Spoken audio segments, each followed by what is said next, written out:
சொல்லும் வார்த்தைகளுக்கும் செய்யும் செயல்களுக்கும் உள்ள வித்தியாசத்தின் பெயர்தான் நரேந்திர மோடி என காங்கிரஸ் எம்பி ராகுல் காந்தி கடுமையாக விமர்சித்துள்ளார். தலைமுறையாக போராட்டம், சேவை மற்றும் தியாகங்களை செய்து வருபவர்களை நெப்போட்டிசம், அதாவது வாரிசு அரசியல் செய்பவர்கள் என விமர்சித்து வந்தவர்கள் தற்போது ஆட்சி அதிகாரத்தை தங்கள் அரசின் குடும்பத்திற்கு வழங்கியிருப்பதாக ராகுல் காந்தி விமர்சித்துள்ளார்.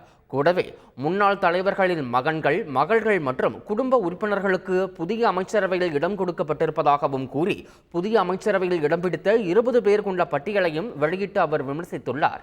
அதில் முன்னாள் பிரதமர் தேவேகவுடாவின் மகன் HD குமாரசாமி, முன்னாள் மத்திய அமைச்சர் மாதவ் ராவின் மகன் ஜோதிராதித்ய சிந்தியா, ராம்விலாஸ் பாஸ்வானின் மகன் சிராக் பாஸ்வான், முன்னாள் பிரதமர் சௌத்ரி சரண் சிங்கின் பேரன் ஜெயந்த் சௌத்ரி உள்ளிட்ட 20 பேருக்கு மத்திய அமைச்சர் பதவி கொடுக்கப்பட்டிருப்பதாக ராகுல் காந்தி சுட்டிக்காட்டியுள்ளார். வாரணாசி தொகுதியில் பிரியங்கா காந்தி போட்டியிட்டிருந்தால் பிரதமர் மோடி 2 அல்லது 3 லட்சம் வாக்குகள் வித்தியாசத்தில் தோல்வியடைந்திருப்பார் என்று ராகுல் காந்தி கூறியுள்ளார்.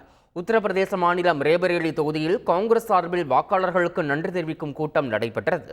இதில் காங்கிரஸ் எம்பி ராகுல் காந்தி, கட்சியின் பொதுச் செயலாளர் பிரியங்கா காந்தி ஆகியோர் கலந்து கொண்டு வாக்காளர்களுக்கு நன்றி தெரிவித்தனர். வெறுப்பு, வன்முறை மற்றும் அராஜகத்திற்கு எதிராக உத்தரப்பிரதேச மக்கள் வாக்களித்ததை எண்ணி தாம் பெருமைப்படுவதாக ராகுல் காந்தி கூறினார். வாரணாசி தொகுதியில் பிரதமர் மோடியை எதிர்த்து பிரியங்கா காந்தி போட்டியிட்டிருந்தால் 2 அல்லது 3 லட்சம் வாக்குகள் வித்தியாசத்தில் மோடி தோல்வியடைந்திருப்பார் என்றும் அவர் தெரிவித்தார். செய்திகளை உடனுக்குடன் தெரிந்து கொள்ள உடனே சப்ஸ்கிரைப் பண்ணுங்க.